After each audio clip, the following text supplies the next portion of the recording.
Alrighty, everyone. Hello. Oh, and welcome back to a horrendous episode of my nonsense. I'm filming this at like 9 at night because today has been the most infuriating day of a Mercury retrograde I've ever had. So as you can see, I've got my laptop, which means what we're going to talk about today was hefty enough to require serious note-taking. And we also have a beer. Today's beverage being Nordic Jam, which is kind of apt. Hi, baby. What? Come on. Oh, no, you're back in. You're back in? What? This is Belok.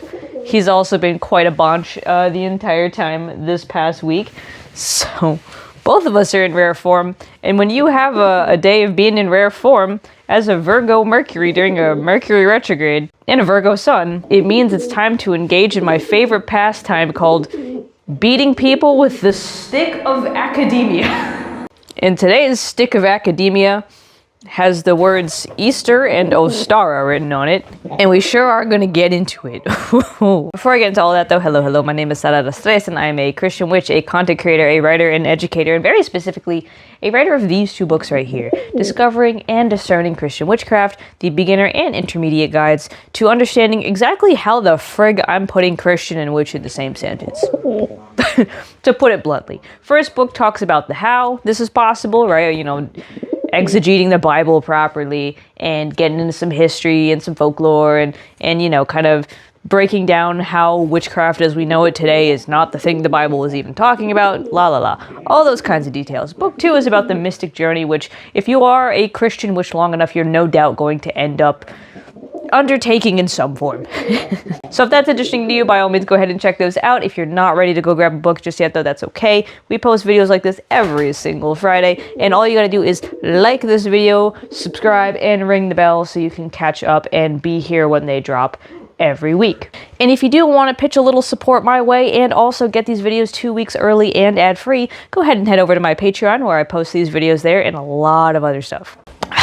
Anyway, yeah? How'd you do that? How'd you do that? Okay. So to begin, my God, honestly, where even to begin? In essence, I'll put it this way. From friggin' Halloween all the way to Easter, we engage in the absolute disaster of a mess that is witch talk and their insistence that every single Christian holiday was stolen. And none quite really pick up the fury like Easter. Easter being a word that a lot of people think is heavily related to Ostara and think that these two are somehow related. And I'm here to tell you that mayhaps that is not quite the case. As I said though, I am a Christian witch, and so of course myself personally, as a Christian, yeah, I do have some stake in the game of correcting the misinformation around this, but not for the reasons you think. I'm certainly not coming out here to try and minimize the harm that Christianity as a religion, as an institution, has done to various peoples worldwide. I am absolutely no stranger to this kind of stuff. In fact, this book right here is a really interesting overview of the mess that was early Christianity, and certainly I do know my way around all kinds of terrible stuff that the Roman Catholic Church especially, but just Christians in general, have done in the name of God, when in reality it was mostly for their own sociopolitical power and service. I've done a lot of learning, man. I've stood in the Hussite churches in the Czech Republic. I have learned about the bishop princes of Salzburg.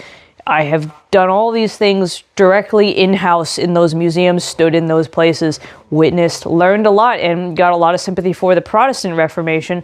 And then also I have witnessed and read about the ills of modern evangelical Protestantism, specifically in America, and the white nationalist, Christian nationalist bend that it has taken. So yeah, I could name 1,002 different issues that Christians and the institution of Christianity have done, have contributed to, right? Everything from the Crusades to the Inquisitions, from the erasure of Native American faith and language and culture in both North and South America, to the just complete colonization of Africa and Southeast Asia and all these other places. We can talk about this endlessly at length, because there is genuinely so much to criticize about the institution of Christianity and the power plays that Christians and like popes and bishops and kings and all these people have done in the name of this religion. Yes, when I say I'm a Christian witch and I've got stake in this game, I don't mean that I have stake in defending Christianity. Absolutely not. What I do have a stake in, though, is correcting misinformation, because you'll notice that none of what I just listed has to do with white neo-pagan reconstructionism. And yet somehow, every fucking year, these folks want to kind of, I don't know, make oppression Olympics out of this and act like they have a place among the more recent and egregious and actually documented and verified acts of violence that the church has done. Why? Not entirely sure. We could speculate all day. And I'm certainly not going to assume the inner psyche or subconscious of the people that do this kind of thing. What I will say, though, is that it is so utterly irresponsible to continue to contribute to misinformation of this regard that we're about to get into. And you'll see why as I talk about it. But first, I will direct your attention actually to this creator right here, Jewwitches being a shop account of Zohare over here. And this person, she is a lay scholar. She has a degree in religious studies and spends a lot of time correcting the record as a Jewish witch, as a Jewish person, on this kind of stuff. She wrote a fantastic piece on why the Christmas tree actually is not stolen from anything, specifically the Christmas tree. And she's also got great resources on Easter and Ostara and the myths that she has debunked between them. And she always gets a lot of shit for this. And she always gets people either just, being super anti-Semitic or very roughly questioning her about why she, as a Jewish person, is interested in defending Christianity or making these claims about Christian holidays when she herself is not Christian. On this Substack, she wrote about it, though, at the end, is a very legitimate reason why that she talks about this that I agree with wholeheartedly and I think is very important to talk about, and that is that when people, especially these kind of Reconstructionist neo-pagans, usually like white European Reconstructionist neo-pagans, center themselves in this narrative of, being oppressed by Christianity, they end up displacing, speaking over, and completely sidelining the voices of actual marginalized communities who have real documented historical, anthropological damage, trauma, and fracture caused by centuries of Christian oppression, like Jewish people, like Roma people, like Native Americans, and so many others. It's a problem, and we should talk about that up front, but we'll definitely touch on it more later at the end. But it is a massive problem that people need to make things up in order to feel legitimized in their dislike of Christianity, ignoring even just the fact that they could easily talk about their own direct lived experience deconstructing from evangelical Christianity, and yet they don't. They make things up to try and further legitimize their dislike of the religion they grew up with that disenfranchised them. And again, as I've shown with these books, you just don't need to do that. There's so much you could talk about that is documented, that has happened, even in living memory, never mind everywhere else. And so really, when it comes to this kind of misinformation, I think that there's so many places we could go, but given the season that we're in right now, the Easter-Ostara axis is definitely going to be the lens in which we look at real versus fake history, where fake history, like invented myth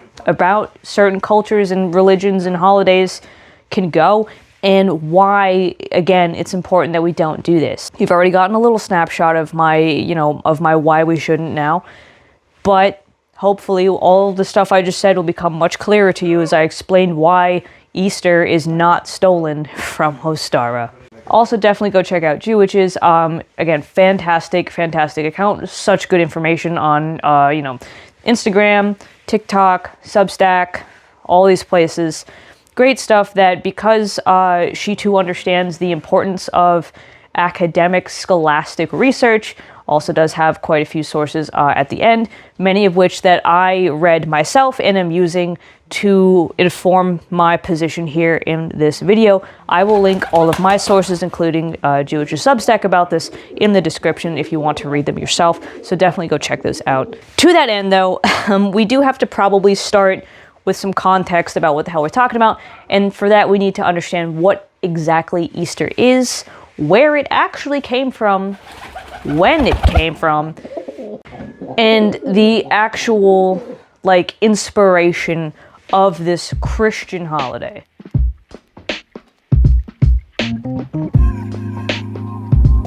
Oh no, we cannot know. Anyway, so, Easter and its origins. So, I would hope it would not be a surprise to y'all to tell you this, but the holiday of Easter is only called some form of Easter or Ostern in German, literally in these two languages, like in German, Ostern, and English, Easter.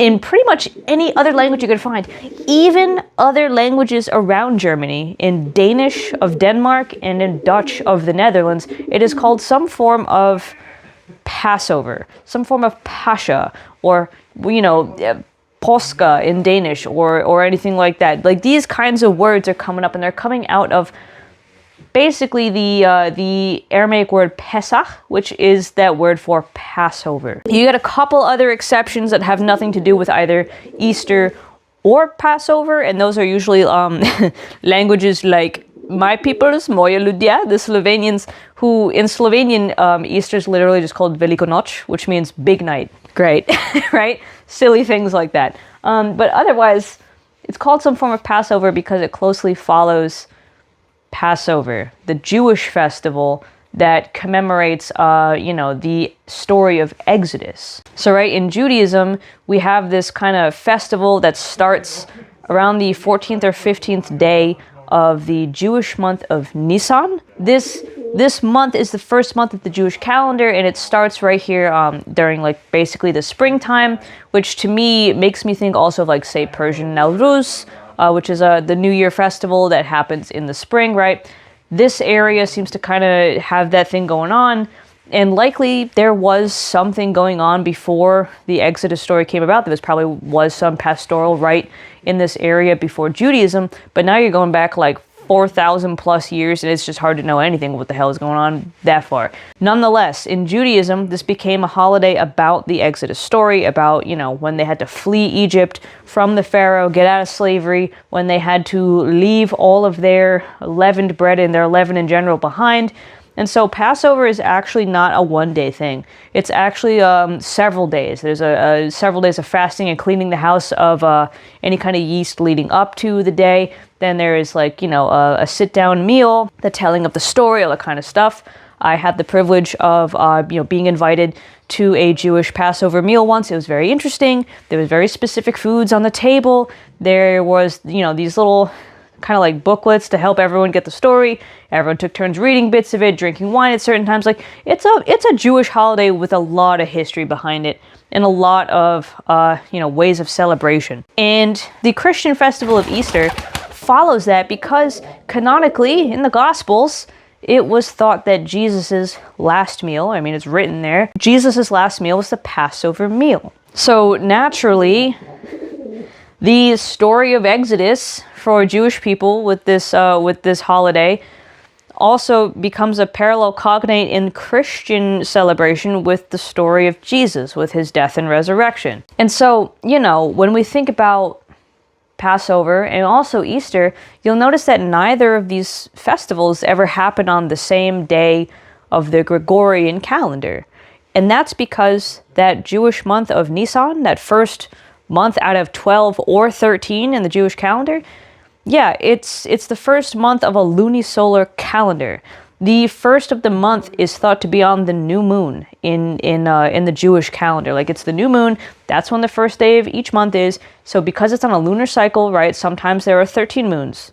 13th moon being the blue moon, right? Sometimes there are 13. Sometimes, most times, there are just 12, right? So knowing that, we understand that the date of Passover is always going to shift, because if it's always like a couple weeks after the first of the first month, and that month is based off the moon and not a set calendar like we have in our everyday lives, it's going to shift. And likewise, Easter is based on some interesting calculations regarding Passover as well. Easter is always calculated based on the first Sunday after the first full moon after Passover. So also following the moon, kind of, and also always landing on Sunday. So that's why sometimes you'll have Easter in frickin' March. Sometimes you'll have it in early April. Sometimes you'll even have it in late April, an entire month after the spring equinox. The spring equinox being Ostara for many modern neo-pagans. And according to this source, there are two possible origins for, why and how we celebrate Easter the way we do. One way of celebrating Easter is the way we know now, with that Sunday right after the paschal moon. And there's another way that some people say might have come after, but this source says that might have actually come before that, which is a method of determining basically when Passover is and making that the commemoration of the death of Jesus, but not really so much the resurrection. And this was something where people who followed that were called the Quartodecimans. And these people were eventually, by the 2nd century, labeled to be heretics by Pope Victor. This is bleeding into this source now, so kind of two sources together here, but in this source specifically notes that Pope Victor condemned the Quartodecimans as heretics and really tried to dissuade people from doing it that way. So the areas that were really heavy on this Quartodeciman way were places in Asia Minor, in Syria, and in Palestine. That is where this continued for a long time, even after Pope Victor tried to dissuade it. Eventually, however, that did fall away. Enough people stopped doing it that way that the Roman and more Western interpretation of Easter took hold. And that is, right, celebrating the resurrection on Sunday, and therefore kind of pushing the death back a couple days to that Good Friday that we have now. And all the way back there in the 2nd century, you'll see the church fathers talking about how people had way different ideas of like how long you should fast before Easter, if you should fast at all. Some people just fasted on Holy Saturday, the day before. Some people fasted all the way from the start of Holy Week on the Monday before, right? And there's all these different ways of going about that. But no matter what the hell is going on here, the point about Easter stands and has been documented from that time, from the 2nd to 3rd century, from writers like Origen and 4th century like Irenaeus, and all the way back to a 2nd century apocryphal document called the Epistola Apostolorum that tells of how Jesus kind of, after his death and resurrection, he came back to his apostles and said, remember my death and resurrection on Passover this way, right? So we've got this kind of folklore surrounding that from all the way to the 2nd century. And then on top of that, we have written accounts from the 3rd century and such of these kind of debates about fasting and stuff to commemorate Easter. This is an old holiday, and Origen clears it up for us when he notes that, according to this source, that the word Pascha is deriving from Pesach, is deriving from Passover, right? That it follows this holiday. And I don't know if I need to tell you this, but I'll hold up a map so we can be really super fucking sure of what we're talking about here, that early Christians who had no political power yet, who were being, heavily kind of squashed and very held in suspicion by the Roman government, who was not yet Christian at this time, they were over here in the Levant. And the Levant is nowhere near the places that call Easter, which are all the way up here in the British Isles and Germany. Wouldn't you know? Isn't that just so crazy? Easter, in fact, is a holiday. It was established before we even get our first account of anything related to the word Eoster or Easter, which wouldn't come until the Northumbrian monk Bede wrote about it in about 675 CE. 2nd century, 7th century. It's a 500-year fucking gap here. Anyway, so going back to this source here about kind of like how we have, Jewish Passover and Christian Easter, and how they're all kind of, they have this kind of shared history together with regards to storytelling and how to practice this. That's very interesting because it's really not until about the 70s, like 70 CE or so, that people, especially Jewish people, they stopped doing sacrifices in the Temple of Jerusalem. Why? Because the Romans sacked Jerusalem and tore the temple down. So this now actually has to be cross-referenced with the Jewish Study Bible. And the Jewish Study Bible is a very, very good study Bible to have for this, especially because it gives the Jewish point of view on their own text, which is very important, puts it back in the order that the Jewish people actually have it in, and has a lot of, Jewish scholars telling us about what, when, where, and why. So the reason that they could not do sacrifices anymore with that temple in Jerusalem torn down is because around, I want to say like 500-600 BC now, there was a certain King Josiah who established that Jerusalem be the only place of actual official religious worship. So before this, people in their own towns had their own temples and their own places to do sacrifices. And obviously the king and the religious leaders, they could not keep an eye on the way everyone was doing sacrifices or to who. There was a lot of syncretic stuff going on with neighboring gods of the time because people like Neo-Assyrians and all of these, and Akkadians and these other peoples were aggressing on the Jewish people who were, pushing into their lands, trying to take over their lands. And naturally, when people mingle, they share cultural, customs. They share titles for their gods. They share associations with their gods. Gods blend together, and all these other kinds of things. So, fun fact: the book Deuteronomy, one of the 5 books of the Torah, was actually properly dated to around the time of King Josiah, written as a counter charter in the voice of Moses to basically push back on the, cultural takeover happening as a result of aggressing neighbors like the Neo-Assyrians and the Akkadians. And that book serves to reestablish and double down on the cultural distinctiveness of Jewish people.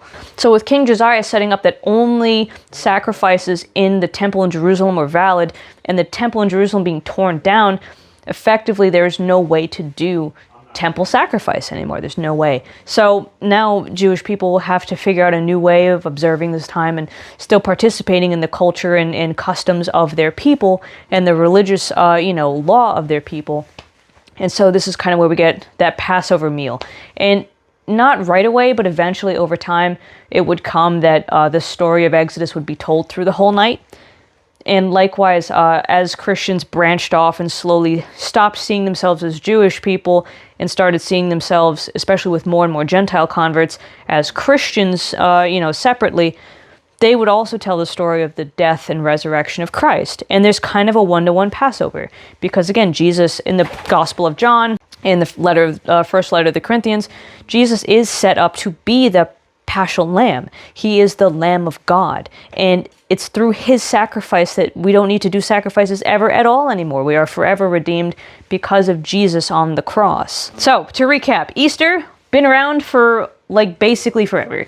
Basically almost since the start of the religion of Christianity, which means it is almost a 2,000-year-old holiday. And also means that it existed centuries before anyone even knew what the hell an Anglo or a Saxon was. So, there you go.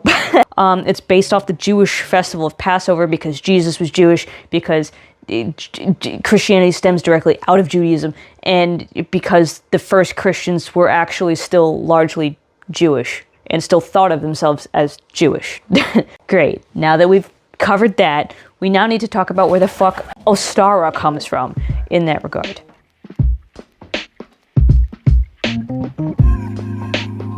And so, as I was saying earlier, we've got this cool monk named Bede. He's this guy who's trying to figure out more about the Anglo-Saxon people, who the Anglo-Saxons, mind you, are actually who separate tribes, and they're actually from what is now, I believe, Denmark, that kind of area. Before the landmass we now call England and all that was, Anglo-Saxon, the people living in England were Brythonic Celts. You might remember from our St. Patrick video that St. Patrick himself was a British Roman. He was a Brythonic Roman citizen.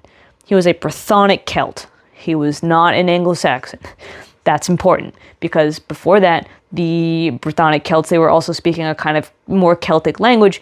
The Anglo-Saxons, kind of as a joint thing, moved into this landmass, replaced that language with this Germanic language, and imported a lot of their customs and all this other kind of stuff, and changed the general landscape of people there. Right? And so begins a big mess that continued on fucking forevermore. This is around like the 600s now that we get to Bede. St. Patrick, remember, was in the 400s. So now we're here in the 600s, a little over 200 years later, where we're dealing with this. And Bede, the monk Bede, he's going over there and he's writing about it, and he's learning, and he's like, okay, I see what you're doing. That's great. And he mentioned that there is this thing called Eostermonat, which is basically like Easter month. And in fact, this source right here, good source, has this cool table of all the different like names for the months that Bede was writing down and that he was, figuring out about. And from his writing, we have one mention of any kind of goddess Eoster. And he posits that Eostermonat was a time where they would do a bunch of festivities to this goddess. Okay, great, right? So we great, awesome. We have this kind of thing going on. The thing is, etymologically, the word Eoster, it actually is a name. Bede kind of somehow like offhandedly gives us the hint that this can be a name of people as well, or just like a kind of like a part of a name. For instance, the abbot of Wearmouth has the name Eastervine, which means like, it's literally like Eastervin, like friend of Easter. That vina, is a suffix meaning friend. So think of names like Godwin. These are names that mean like friend of God, basically. Friend of whatever came before it. So, okay, this word exists. It was part of a name. There maybe was some kind of divinity related to this, but we really don't have any evidence of like a goddess named Eoster outside of Bede. Like, it wouldn't be crazy far-fetched, and this source points that out, and I mean, looking at it, I generally agree that like it wouldn't be so far-fetched to assume that this goddess might exist, because when you realize that Eoster just means like east, or specifically dawn, you realize, oh, it's probably talking about the morning star, the dawn star, Venus, where many cultures actually have some form of a goddess named after her, right? You've got the Greek Eos, you've got the Roman Aurelia, you've got the Slavic Zoria, you have all these different deities that have to do with the morning star. The morning star is very bright, even when it starts kind of, getting lighter in the sky. So a lot of these cultures have these stories of this, morning star goddess kind of heralding the approach of the sun god, like Helios or Sol or whatever else. And it also makes a lot of sense, considering that, like, the words that are kind of cognate in German have similar concepts, right? Oster meaning east. Well, guess what? The word Ost is German for east. So Ostern might have something to do with that idea, maybe linguistically. This source also has a bunch of other theories about where the hell this word comes from and what this means. Some suggest that maybe, and actually they did find a bunch of altar stones too, an area of modern day Germany. This kind of collection of local matriarchal goddesses that in Roman were called, that in Latin were called like matrone Austrianhene. Butchered that, but notice how Austrianhene, it looks like Austria. And notice also how the German word for Austria is Österreich. Yeah. So mayhaps there's something there regarding that, and definitely mayhaps there might have been some either goddess or collection of goddesses that made local cults that had to do with this. That's one theory. There are actually more than one theory about what the fuck this could mean, and we don't need to get into all of them, but generally, this has to do something with the East and whatever. And so where we get Ostern from, and later Ostara, is actually the complete bum-ass assertions of a certain famous folklorist, Jacob Grimm. Yes, the same Grimm that makes up the Brothers Grimm that wrote so many famous German folktales, or recorded them at least, right? Little Red Riding Hood and Snow White and all this kind of shit. I will say, in the 1700s, 1800s, when this kind of stuff was getting written down, when Grimm was active and things like that, they gave us a very, like, Facebook meme level misinformation. Honestly, there was really a lot of really bad and unsubstantiated takes flying around in this time period. In fact, when it comes to this whole concept of an Easter goddess, you're going to see a lot of, like, just random ass, like, Victorian era newspapers just casually and with no sources throwing around claims of an Easter goddess. According to this source especially, we see a lot of vintage, images of this Easter goddess and whatever that are just hanging out in newspapers about, like, how, on Eastertide, you women should be pretty and wear a smile. And by the way, here's some random pagan shit that this is probably about. Anyway, please your man with a casserole. Like, weird type shit. You know what I mean? Completely unsubstantiated claims with no sources of where the hell they got this information from whatsoever. And so, Jacob Grimm, going back to this guy, he says, oh yeah, we got Eostermonat, we got Bede over here, and the goddess Eoster. And here in Germany, we call Easter Ostern. So that must have been a goddess too. And he created the name Ostara out of it. If there's barely any concept of an Eoster from Bede, there is no fucking concept of any goddess named Ostara in continental Germany. There just isn't. He made it the fuck up to make sense of why it's called Ostern. And again, going back to this source, there's a way easier fucking explanation for this, which is that probably saints who were converting the Germanic peoples, like Saint Boniface, were just already fucking calling it that, because that's just the name of the month, right? That's just like the name of the time of year. So they were probably already celebrating Easter, as we have discussed, an established Christian holiday, by that name, because that's the language that they spoke, and that's the language that the people they were trying to convert spoke. And so eventually, this source posits that this word Ostern, kind of etymologically linked to Eoster and that kind of stuff, it got into Old Low German, and then from Old Low German got into Old High German, and then there you go, right? Solidified it that way, and kind of just made it a standard part of the language. No random bullshit goddess required. There you go. So that's where this kind of word comes from.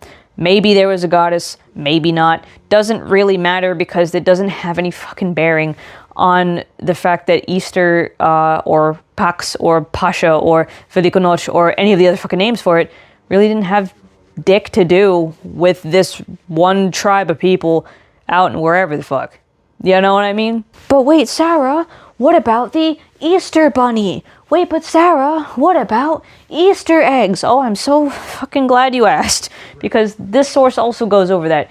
It does go out of its way to give us like a little crumb of information, a little tidbit about this, telling us that actually Easter eggs were a part of Easter celebrations because they were forbidden foods during Lent.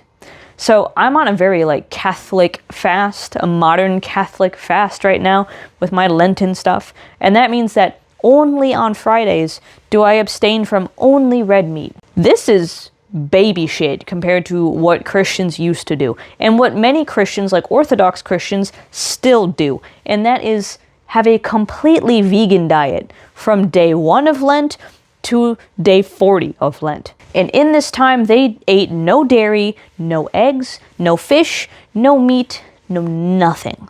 It was just vegetables, lentils, and all that kind of stuff. And naturally, as we know, chickens generally don't stop laying eggs just because you're not eating them. So you probably had a good amount of fucking eggs leading up to Easter. And also, they were easy to cook. You just boil them, right? So there you go. That's why eggs were all over the place on Easter festivals. And also, eggs were also a part of the Passover meal too. Like, to kind of quote Jewishes here, neo-pagans, ancient pagans, nobody has a monopoly on the concept of eating a boiled egg.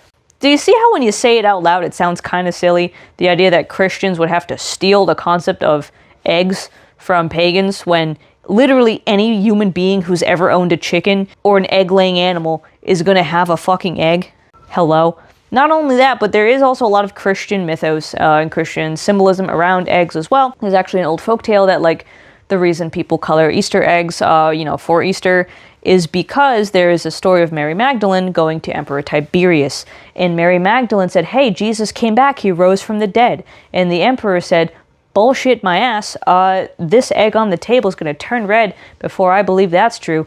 And then the egg on the table miraculously, bang, turned like blood red. So red is a very popular color for coloring eggs, right? And sure, of course, you can say that like the whole tradition of coloring Easter eggs probably does have some like pre-Christian origins as well. Sure, yeah, I mean, I don't know, Ukrainians and Slovenians and other Slavic people have been doing very intricate egg art for a long time. The fact is that it doesn't really matter if it was pre-Christian or not because it took on a very Christian significance and a very Christian bend with very specifically Christian folklore. And on top of that, these eggs in places like England and wherever else, they were called some form of like pacha or pasha or something like that.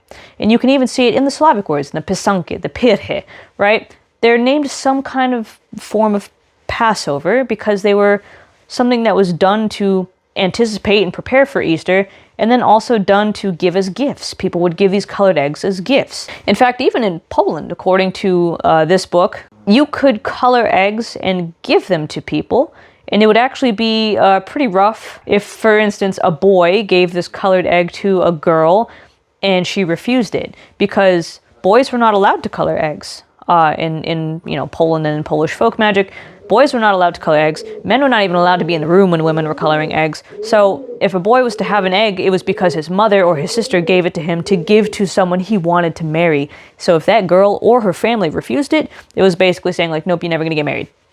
Never gonna get married to this girl. Forget about it. Find another girl. Nope, bye.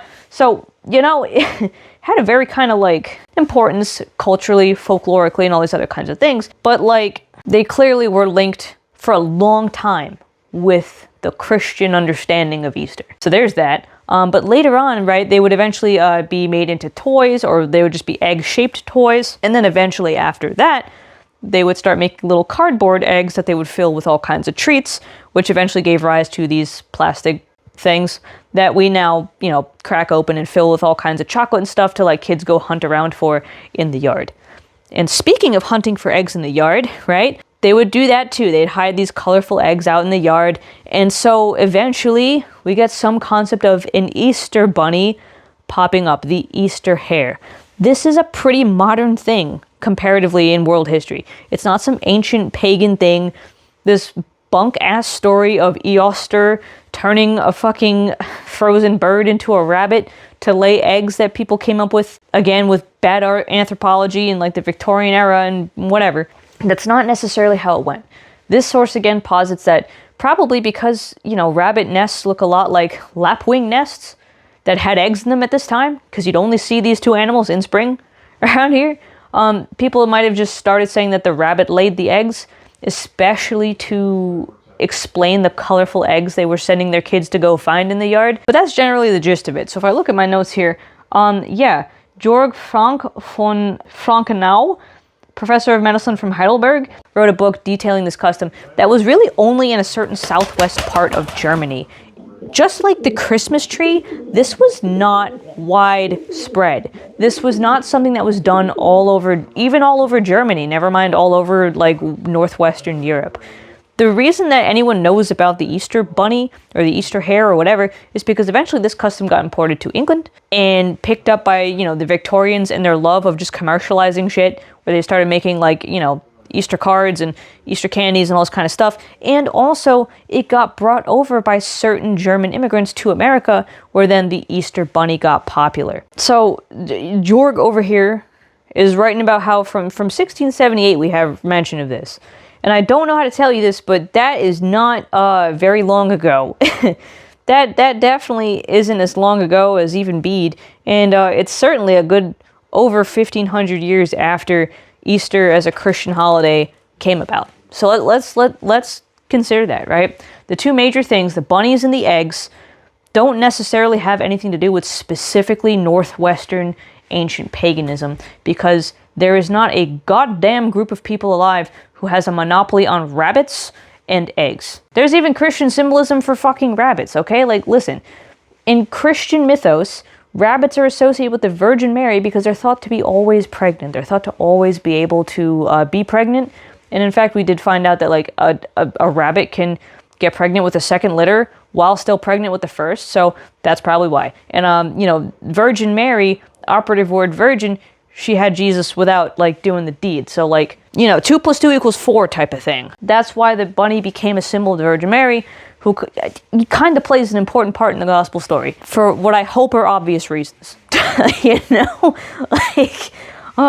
Nonetheless, right? When we get to Jacob Grimm and other people later on, the thing is that a certain group of people was really, really, really interested in the idea that Easter didn't have anything to do with Jewish Passover. Would you like to take a wild guess as to who that group of people was? Would you be surprised if I told you it was the Nazis?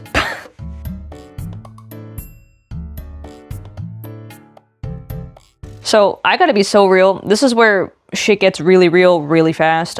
So, if you're not super interested in hearing the many bizarro fucking things that German nationalists just before the Nazi Party and during the Nazi Party were saying, I don't know, this might not be the section for you. But if you were interested in knowing this kind of stuff, by all means, we're about to dig into it. So, here's the thing. Again, Nazism is not the first time that German nationalism and anti-Semitism in Germany was a thing. In fact, if I look at this source, right, according to this article, so from the medieval period in Germany, certain German merchants really fucking hated the fact that like Jewish people existed because I guess they were getting in the way of all their making money or something, I don't know. And also the clergy around that time really didn't like Jewish people either. So whenever people are like, oh, Christians, they burned witches with their Malleus Maleficarum, right? This book called Hammer of the Witches.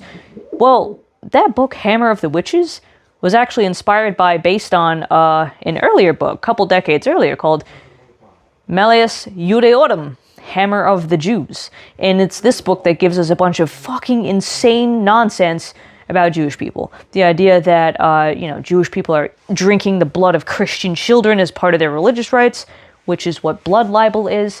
The idea that the idea that Jewish men specifically bleed out their, like, back end as their own, kind of, like, weak menstrual cycle. Like, crazy nonsense. Just ridiculous stuff. Crazy, stupid stuff, right? The same kind of stupidity that we later get in the Malleus Maleficarum, where they're like, oh yeah, if you have a spot on you, that's like a witch's teat or some nonsense. Like, just bullshit that has no basis in reality whatsoever. So the history of this nonsense in Germany especially goes back far. And it goes back even farther than that too, naturally. But this is the stuff we start really getting, like, recorded with it. And that continues on, because German nationalists eventually, whether they be from like Grimm on, they're really interested in creating a proper religion for the Germanic race. This source talks all about this. And you'll notice this word folkish. It basically means like folk, right? Folk, Volkswagen, folk, like folklore, folk people. So this whole movement was basically one that was trying to do a reconstructionist effort to recreate some kind of Norse/Germanic paganism and bring that back into the fold of German life. They were very interested in, right, like Old Norse gods and their Germanic equivalents, right, Odin to Wotan and all that kind of stuff. They were very interested in basically reclaiming, an indigenous, proper German faith as opposed to this Asiatic, invading religion that is Judaism / sometimes Christianity, depending on who you're talking to. And so we just get a lot of like really anti-Semitic nationalists talking about, you know, how Easter is actually a long lost different thing, or how Jesus is actually more like Balder, or how, like, you know, Judaism isn't actually related to Easter in any way, or to Christianity in any way. They'll go, like, the mental gymnastics in here is actually insane. Like, this book, Balder in the Bible, has such an absolute religious psychosis post of information. Like, I literally, I got the screenshot here because it's just, like, so bizarre. I don't even know what to do. The screenshot comes from that source about, you know, folkism and stuff like that. What the fuck, man? What the fuck? Trying to say that, like, actually, no, the Israelites and the Jewish people were actually, in fact, two entirely separate races, and Yahweh's a false god, and Jewish people were this evil race trying to basically destroy and take over the Israel. What the fuck? The mental gymnastics are insane. Are actually insane, right?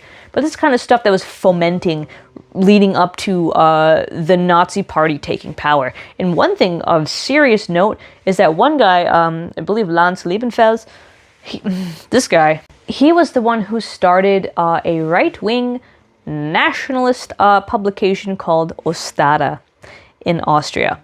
And this is where we get a lot of interesting ideas about Ostara and Easter and how they're related and all this other kind of stuff. And it's likely that Hitler himself was a reader of this publication and got a lot of these ideas. So, like, the Nazi party didn't start this idea that Ostara is, you know, actually the original Easter, or that Easter stole Ostara, but they definitely took it from anti-Semitic German nationalists like Liebenfels and ran with it and used it to try and kind of create their cultural religious mishmash of shit that they started pushing for the sake of the Reich. And so when we see the Nazi party, we see two things happening. We see positive Christianity pop up, which is a Christianity that just has had Judaism sanitized, erased out of it, right? This is where we get that kind of Balder in the Bible type fucking nonsense. And we also have the more straight up Christian rejecting folkish movement, where they are saying, no, Germans just need to abandon that altogether and get back to the roots of, like, Old Norse and Germanic paganism. Hitler and the Nazi party really did enjoy the idea that Easter had nothing to do with Passover, because Passover is associated with Judaism. So they had a vested interest in really trying to make Easter into some kind of, like, actually ancient pagan festival and la la la la la, based on bullshit nonsense from folks like Grimm and so on. And in fact, in Jewich's Substack, she mentions that I believe it was Liebenfeld. There's so many names at this point that I'm kind of getting lost, but I'll screenshot it. Liebenfeld was saying, like, well, you know, some people who disagree with me about that, some philo-Semitic people, they might disagree with my assertion about this, but I'm going to default to, you know, Bede and Grimm, who are more like us in race. So ignore scholarship unless it comes from people who come from the same demographic background as you. Now, listen, I know that I only teach this shit for a living, but when I hear that, that sounds a lot like a, you know, a bias in selecting your sources. It sounds a lot like a, you know, preferential reading and reading to your bias.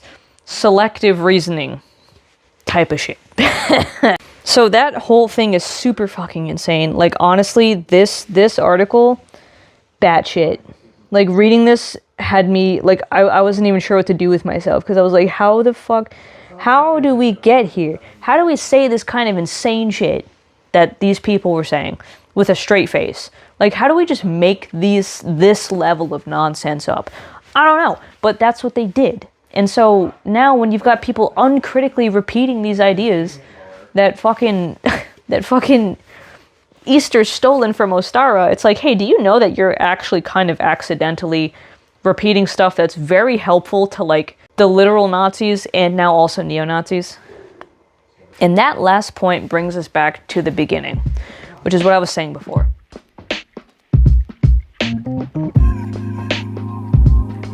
Right? So when people are, you know, crawling up Jewich's ass and giving her a bunch of shit for defending Christianity, which is not what she's doing when she's just correcting misinformation, by the way, she has that great point that, like, hey, well, no, I'm not just simping for Christians. She, as a Jewish person, is the first to tell you of the terrible shit that Christians have done to Jewish people, and rightfully so for her to tell that. Rightfully so that she should talk about that as a Jewish person. The thing is, though, when we have these white Reconstructionist neo-pagans, and I'm specifying white because not to be like singling out white people, but because we're dealing with like Northwestern European cultures and generally, usually white Reconstructionist neo-pagans, because you don't see practitioners of African traditional religions or hoodoo or, you know, Santeria or any of these things making shit up about fucking Ostara like this, right? They have their own holidays and their own customs and their own traditions that are separate from all of this. Note, when we have specifically white Reconstructionist neo-pagans trying to homogenize these ancient European cultures and their celebrations, as well as try to center themselves in these conversations, ironically, they do speak over folks like practitioners of ATRs, practitioners of Santeria and Hoodoo and Espiritismo and all these other things, who were actively stamped down, beaten down, and in many places still are today beaten down by the Catholic Church. They speak over these people and they do violence to actual ancient pagan faiths. This source is very, very telling when it comes to how we understand modern neo-paganism today, and what we find is that this thing right here, this Wheel of the Year with its 8 holidays, is super new. It's super fucking new. And in fact, once upon a time, according to the source again, Gerald Gardner and Margaret Murray, who informed a lot of Gerald Gardner's work in establishing this continuation of an ancient faith, aka Wicca, they posited this as this ancient thing, and they only had 4 holidays, which were the cross-quarter ones, which we now call Imbolc, Lugnasa, Beltane, and Samhain, right? These cross-quarter holidays are ones that Margaret Murray, who really kind of popularized this notion of like an ancient witch religion or something, an ancient, you know, pre-Christian nature-based religion, she was saying that these 4 things were really the witch festivals. And this was when all this stuff happened. And that solstices and equinoxes, right, winter and summer, spring and autumn, they were imported from foreign sun-worshipping cults and were not originally part of this ancient religion that she and later Gardner claimed to be reconstructing from ancient England. Fascinating, right? So first it was only those 4 holidays, and it wasn't apparently until Gerald Gardner's coven bitched hard enough that they started including the solstices in this thing. And even then, Gerald Gardner didn't really want to like include the equinoxes in there for a long time after, and did eventually relent to include those in here too, but it took a while. And in the meantime, folks like Aidan Kelly were out here trying to make up a new standard ritual observance for holidays that previously didn't have any kind of writings or evidence for any one way of celebrating anything across various different pre-Christian cultures. So Aidan Kelly gave the spring equinox the name of Ostara based off of Grimm's bullshit, and also gave autumn the name Mabon based off the Welsh word map or mab, which means like boy. And therein comes yet another iteration of a common Wiccan, I guess, storyline that there is this god who marries the goddess gets pregnant, the god dies, the goddess gives birth to the god again, and rinse and repeat forever, right? That's what Mabon is, that's what that boy is. Some people theorize that they kind of just made that work, basically, for the name of that holiday. So, yeah, as the source says, right, by the end of the 1980s, we really just had, like, pre-Christian soup.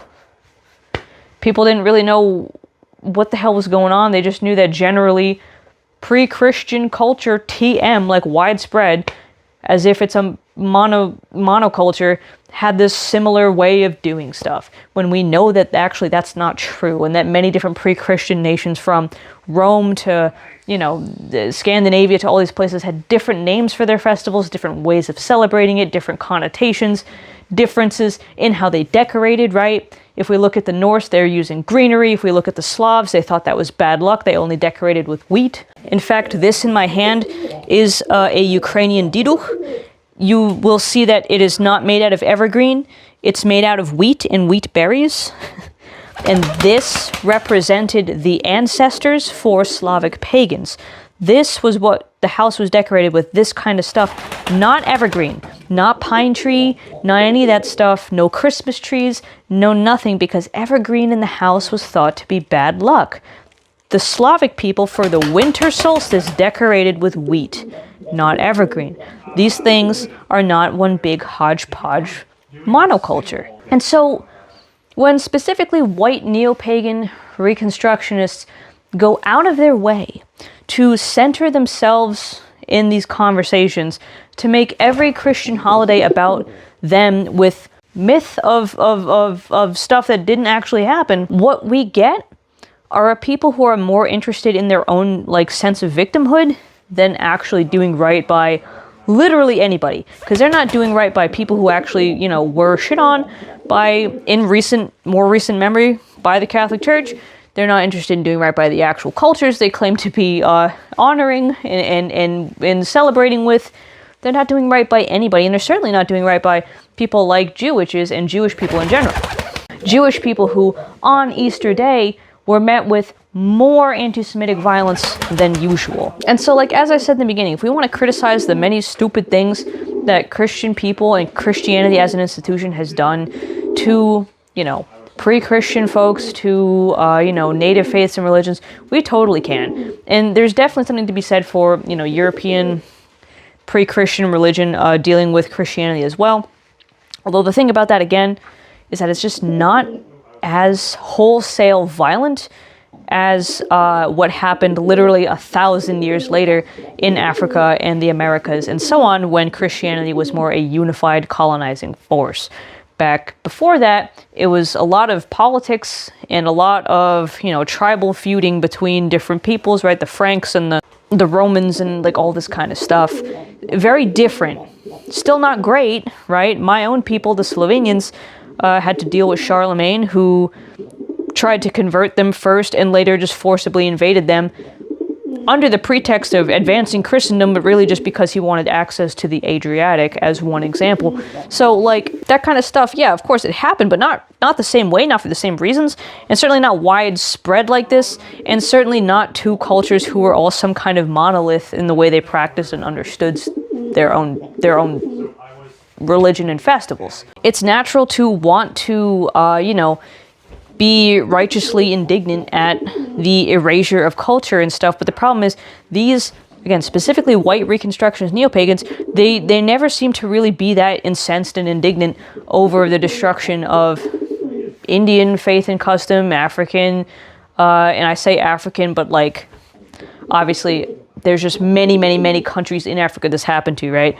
All the way from the fucking Northern Africa that France colonized, to South Africa that the Dutch colonized, to all these different places, man.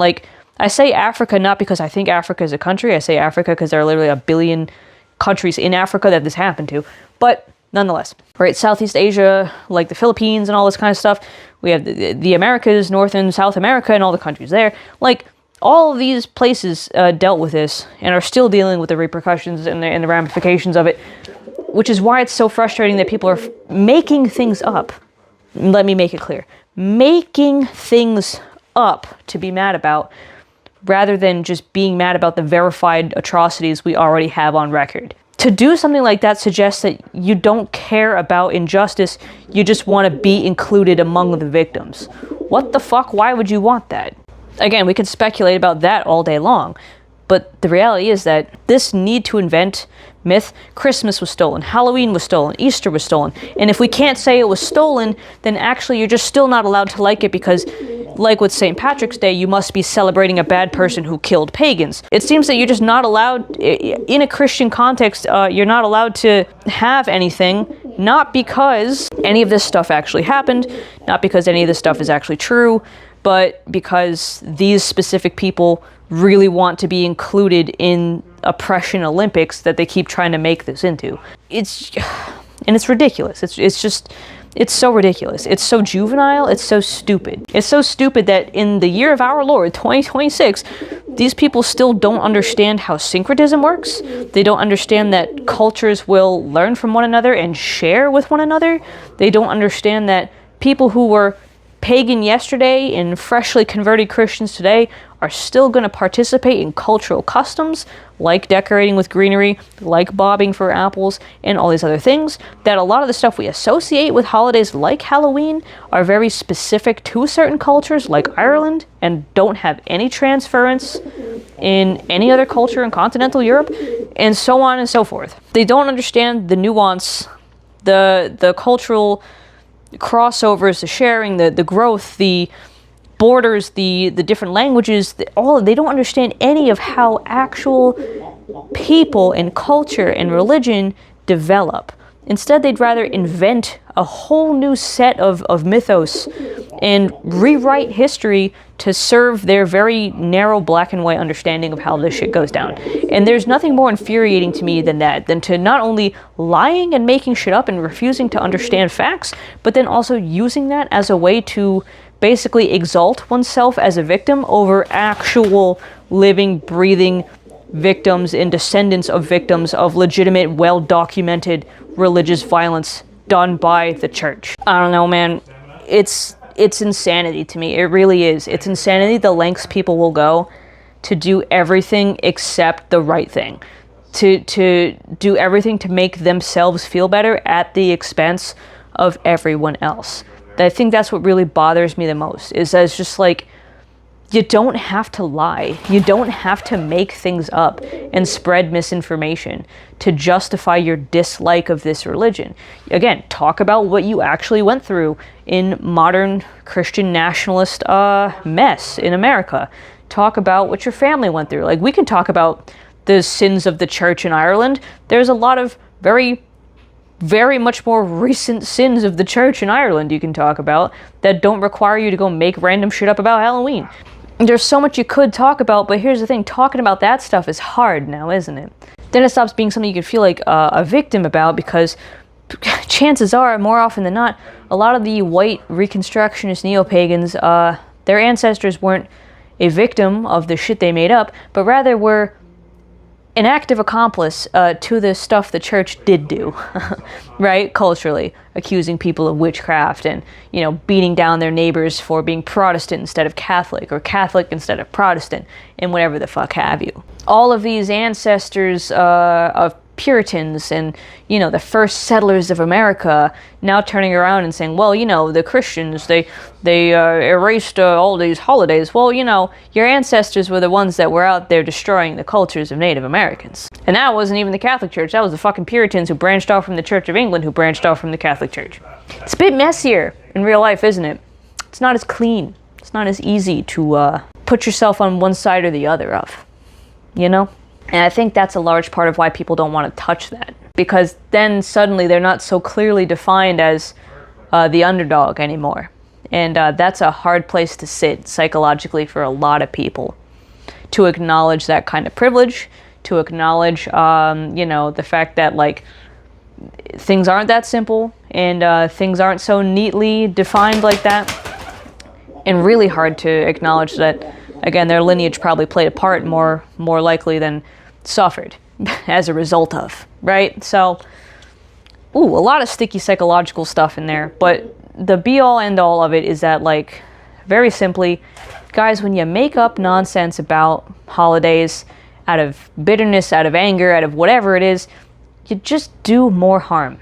You do more violence than you fight against. And if you care at all about actually marginalized people, and if you care at all about what is right and good and just, you're not going to do that. So again, all my sources in the description below. I'll even throw in some of the books that I put up here. And hopefully this gives you a new perspective on all of this. All that to say, I gotta go the fuck to bed now. But let me know what you think in the comments, and I will see you guys next time for some more good chats. See ya!